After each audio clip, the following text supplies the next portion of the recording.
Allah Ta'ala 5 tak apalah 5. Jadi 5 waktu pun Allah ada janji, walaupun 5 waktu pahalanya tetap dapat yang 50 waktu tu, pahalanya sama. Ibu-ibu, ayah-ayah yang dirahmati Allah sekalian, kita sedih. Saya sendiri sedih bila tengok statistik. Nak azan dulu? Betul kan? Okay. Boleh kan lebih sikit kan?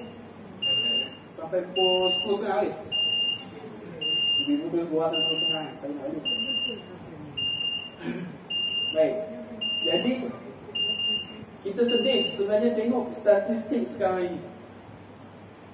Statistik individu yang tak solat. Tak tempat kita, alhamdulillah. Mungkin sebab tak dibuat kajian. Kita tengok peratusan orang yang solat rendah berbanding orang yang tak solat. Saya berpengalaman, tuan-tuan, pada bulan Ogos yang lalu saya telah dijangkiti positif COVID-19. Saya positif COVID-19. Mula takut lah, alamak ustaz positif lah. Bila saya datang ni, nyai soal dah sembuh, alhamdulillah. Dan saya ditempatkan di stadium badminton di Ipoh, di mana di sana ialah tempat-tempat orang positif lah kan. Macam-macam orang ada orang Cina, ada orang India, ada orang Melayu, ada orang Bangla, ada Nepal, semua orang kumpul kat situ. Dan di sana adalah disediakan ruangan untuk solat. Dan apa yang sedihnya ialah ada sahabat-sahabat orang Islam kita yang mengaku Islam tak solat dengan alasan tak sedap lah, demam. Katil sebelah saja, katil atas, bukan kita nak ngumpat, bukan nak mata pengajaran, tak solat. Jadi apa tugas kita? Ajak. Jangan sampai tarik telinga dia lagi tumpuk kat pasal. Kita ajak, teruskan mengajar. Dan itulah tuan-tuan, benda ini, penyakit ini berbalik kepada Allah Subhanahu Wa Taala. Penyakit ini diberikan oleh Allah Subhanahu Wa Taala, dan sepatutnya kita ini insaf. Wah, aku diberi ujian ini, aku kena kembali kepada Allah Taala, kena minta dekat Allah Taala supaya sembuhkan. Ini tidak. Tentang demam, tak larat, Allah menggigil, Allah, sembahyang ni tidak. Nah, ya lah, apa itu? Bila disuruh wuduk, tak wuduk, tak nak wuduk. Bayangkan nak tempoh, saya kat sana 6 hari. 6 hari, orang tu kat sana tak mandi. Baunya nasib baiklah sebab orang positif ni dia, macam saya stage yang kedua, hilang dia bau dan rasa. Tak ada dah bau sangat kan. Tapi bila-bila dah nak sembuh tu, Masya Allah, bau, tandai dan sebagainya. Alhamdulillah. Janganlah masuk tuan-tuan, tak payah susah tuan-tuan lagi. Tandai dia kecil apa semua, tak selesa. Bukan tempat yang untuk selesa. Jadi eloklah, insya-Allah sihat semua, insya-Allah. Jadi dia kata kat sini solat ni penting. Kita nak mohon kepada Allah Subhanahu Wa Taala, tapi kita tak solat. Mana gaya ni? Kita sedekah, kita infak, kita wakaf 50 hektar sekalipun kita wakaf, tak solat. Nothing tuan-tuan, orang putih kata nothing. Orang yang pokok, orang-orang yang pokok, macam yang boleh tak dapat apa-apa. Itu sekiranya tak solat, bahannya dia tak solat. Sedangkan Allah, kalaulah kita nampak pahala solat, terutama solat berjemaah kat masjid, kalaulah kita nampak pahala ni, ya Allah, orang yang berangkat pun nak datang solat berjemaah kat masjid, kira ke motor ni. Begitu juga dengan, pernah ada satu cerita berkaitan dengan sahabat Nabi yang buta. Sahabat Nabi yang buta, dia tanya kepada Nabi, ya Rasulullah, aku ni kena semayang ke masjid ke? Bahasa kita lah. Nabi tanya, kamu dengar azan tak? Allah, dengar azan datang masjid. Orang buta pun kami suruh datang masjid. Ini kan pula kita yang celik, nasihat tubuh badan. Marilah sama-sama kita memenuhi soft-soft di masjid-masjid. Dan Alhamdulillah, 2 hari lepas di Masjidil Haram, di Mekah mana lah, Madinah Nabawi dan sebagainya, softnya dah boleh dah ada rapat-rapat, alhamdulillah. Cuma kita ni belum lagi. Sebab dekat sana boleh soft rapat-rapat dan sebagainya, mereka dah vaksin dan sebagainya. Nak masuk kat Mekah pun kena cucuk dulu. Kita kena selesai cucuk dulu, vaksin dulu, barulah boleh masuk ke Mekah. Nak buat umrah ke apa kan, tak perlulah kita nak berdebat. Siapa, mana dalil vaksin nak kena masuk Mekah, tak payah kita nak berdebat. Ikut je, tak ada masalah, insya-Allah. Baik. Jadi itulah berkaitan dengan solat. Kelebihan kita ni tuan-tuan, ya Allah, berbanding dengan umat-umat yang terdahulu, walaupun usia mereka jauh lebih banyak daripada kita. Macam kita paling-paling pun 60, 70, 80. Lebih 100 pun memang orang Jawa kata rare lah. Memang jarang lah nak jumpa lebih 100 tahun. Umat-umat terdahulu tuan-tuan, 100 tahun tu adalah macam baru budak kecil je. Baru budak kecil je umur 100 tahun. Usia mereka ratusan, 400 tahun, 500 tahun, bahkan ada yang ribuan tahun. Jadi Allah bagi kelebihan-kelebihan ini supaya kita dapat menandingi mereka, amal ibadah mereka. Baik, itu yang ketiga. Yang keempatnya tuan-tuan, kelebihan kita ni sebagai umat Nabi Muhammad SAW, iaitu kita ni alhamdulillah Allah berikan, Allah syariatkan untuk kita tunaikan puasa pada bulan Ramadan. Dan pada bulan Ramadan tersebut ada satu malam yang dinamakan Lailatul Qadar, iaitu malam yang lebih baik daripada 1000 bulan. Tuan-tuan, kalaulah kita dapat malam Lailatul Qadar tersebut, banyak pahala kita kalau kita tak buat dosa. Usia kita daripada lahir, daripada kita balik ke umur 15 tahun sampai sekarang, agak-agak berapa puluh kali Lailatul Qadar yang kita dapat. Kita rasa, aku Lailatul Qadar yang aku dapat lagi banyak daripada orang-orang lain. Kita rasa bangga. Tak boleh. Allah bagi puasa, Allah bagi Lailatul Qadar tersebut supaya apa? Supaya kita berebut-rebut dapatkannya. Sebab kita ni banyak buat dosa tuan-tuan. Kita ni, bukan tuan-tuan, kita, saya lah terutama, banyak sangat buat dosa. Kalau lah tuan-tuan semua nampak dosa saya, tak ada lah Cik Sahat bagi saya susah-susah, ambil kredit dia je panggil. Buat apa bagi sampai sebut dosa tu, timbun lalu kat Sentiang nampak, tu timbun kat Selipar tu dosa sampai sebut. Nampak lah timbunan dosa. Tapi sebab dosa tu tak nampak kita buat ni, benda yang kita tak nampak. Jadi sebab itulah kita ni kena berebut-rebut buat pahala. Dalam bab ibadat, kita kena tengok orang yang lebih bawah daripada kita. Dalam bab ibadat, kita kena tengok orang yang lebih atas daripada kita. Dan bab dunia, kita kena tengok orang yang lebih bawah daripada kita. Apa maksudnya itu? Dalam bab ibadat sebagai contoh, kita jangan tengok orang yang lebih bawah daripada kita. Kita rasa, saya dah di masjid, datang muludan, datang Maulidur Rasul, program maulid ni, okey lah. Orang lain tu lagi langsung hidung apa nampak, aku kira okey lah. Tak boleh. Dalam bab ibadat, jangan tengok orang yang lagi bawah daripada kita. Dalam bab ibadat, kita kena tengok orang yang lebih atas daripada kita. Kita tengok Ustaz Fazali tu solat 5 waktu kat masjid, tantang kat rumahnya tahajud, dia tak tinggal lah. Boleh jadi ni, kena lawan ni, macam tu. Dalam bab ibadat, kita kena bersaing, tengok orang yang lebih atas. Tapi dalam bab dunia pula, jangan kita tengok orang yang paling atas. Kita tengok, uish, Cik Ishak tu keretanya sampai 5, contoh Alphard semua, tak boleh jadi ni, kena lawan. Kita kena Belfire 6, contoh. Tak boleh. Tak boleh macam tu. Dalam bab dunia, kita tengok orang yang lebih bawah.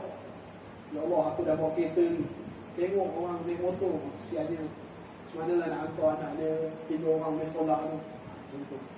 Dalam bab dunia, tengok orang yang lebih bawah. Jadi bila kita macam tu tuan-tuan, InsyaAllah kita bersyukur, sentiasa bersyukur. dalam bab dunia ni memang takkan rasa cukup, tuan-tuan. Kita takkan rasa cukup. Tengok makcik tu, jiran kita contohnya kan, itu nak raya ni langsir baru tu, tak boleh jadi ni. Aku punya dah 5 tahun lepas, daripada 5 tahun dah, ini je langsirnya. Jangan tengok orang lain dalam bab dunia. Tapi dalam bab agama, dalam bab ibadat kita tengok orang yang lebih. Tuan-tuan, tahu tak? Ulama-ulama dulu punya ibadat sangat jauh beza dengan kita. Kita rasa kita solat sunat dah banyak dah, kan? Kita rasa kita punya ibadat dah banyak dah. Ngaji kita dah banyak dah. Sehari 1 juzuk pun banyak pun kalau dapat. Tahu tak tuan-tuan, ulama-ulama dulu sehari khatam terus, ramai. Bahkan ada yang sehari khatam 2-3 kali. Khatam 2-3 kali, tuan-tuan. Itu kita nak tengok perkara-perkara tersebut, nak tengok orang yang lebih daripada kita. Jadi apa yang kita dapat daripada puasa ini adalah keampunan. Allah dah janjikan keampunan adalah bagi orang-orang yang berpuasa dengan sebaiknya. Sabda Rasulullah SAW, "Man shoma Ramadan imanan wa ihtisaban, ghufira lahu ma taqaddama min dhanbi." Siapa-siapa yang puasa pada bulan Ramadan secara beriman dan dengan penuh penghayatan, Allah akan ampunkan dosa. Itu kita kena yakin. Jadi sebab itulah benda-benda ni, tuan-tuan, mudahnya Allah buka ruang untuk nak ampunkan dosa kita yang banyak ni.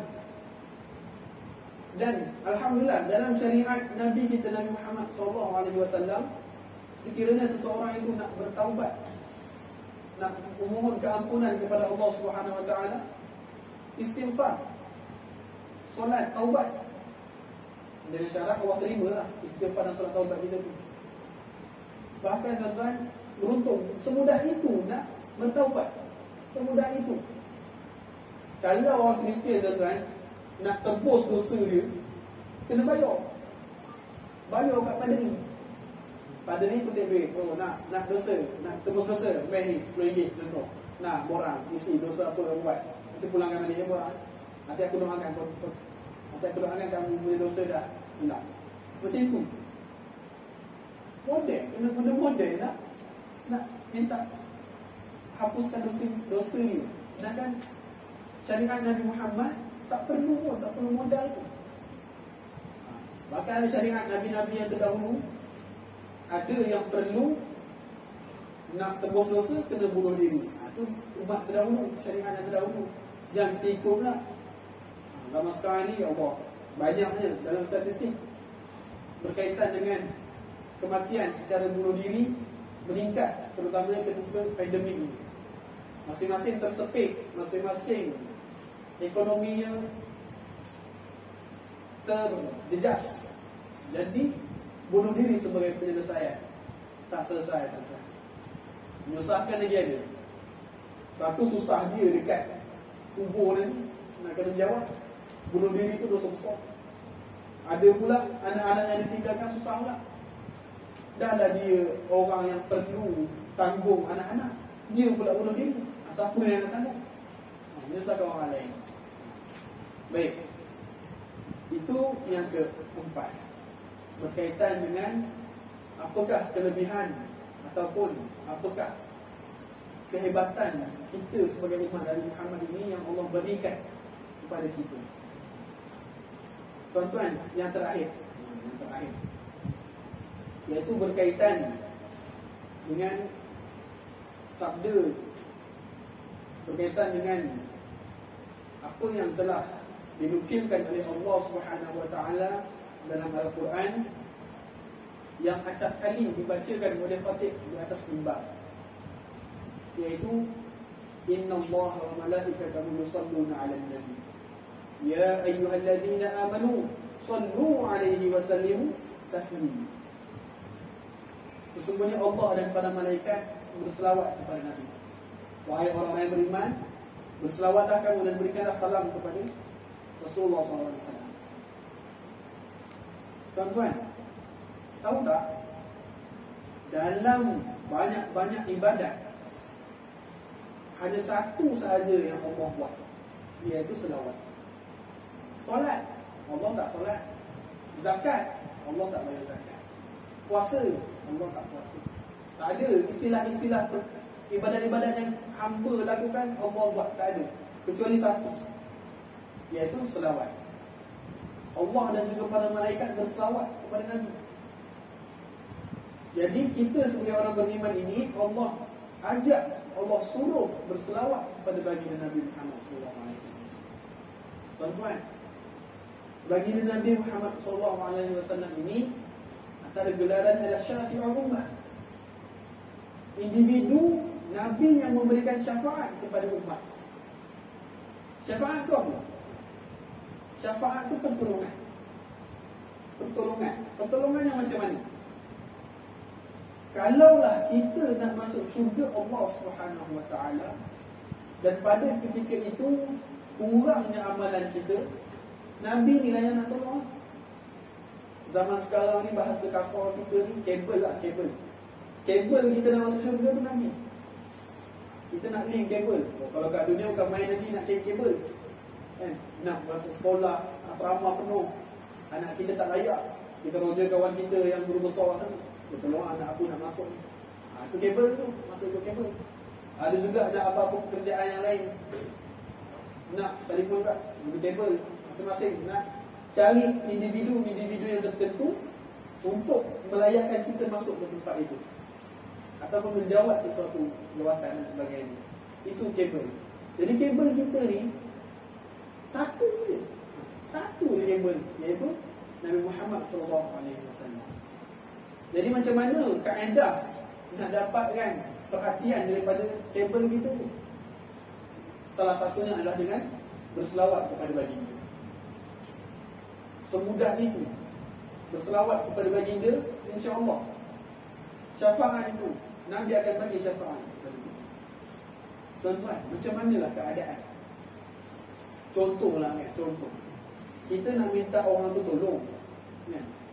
Nak minta orang tu tolong kita, tapi orang tu tak kenal dengan kita. Agak-agak dia nak tolong tak kita? Contoh, kita nak minta sesuatu, minta peruntukan dan sebagainya lah dekat kabel kita tu. Tiba-tiba, kamu siapa? Malailah kamu, malailah. Agak-agak apa perasaan kita?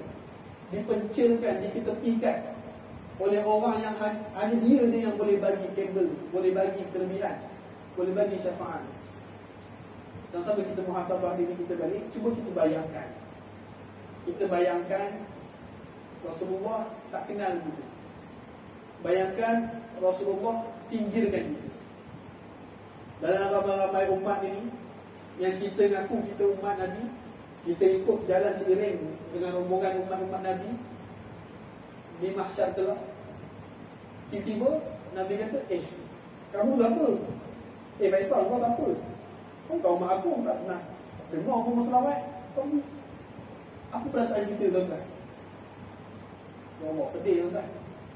Bayangkanlah, ni realiti kehidupan lah. Kalaulah kita jumpa dengan kita punya Sultan lah, tuan-tuan, Nazir kan, masa Sultan Idris. Dan kita jumpa Sultan, tuanku kan. Itu kita ngaku kita kenal tuanku. Tuanku si kenal saya punya, saya selalu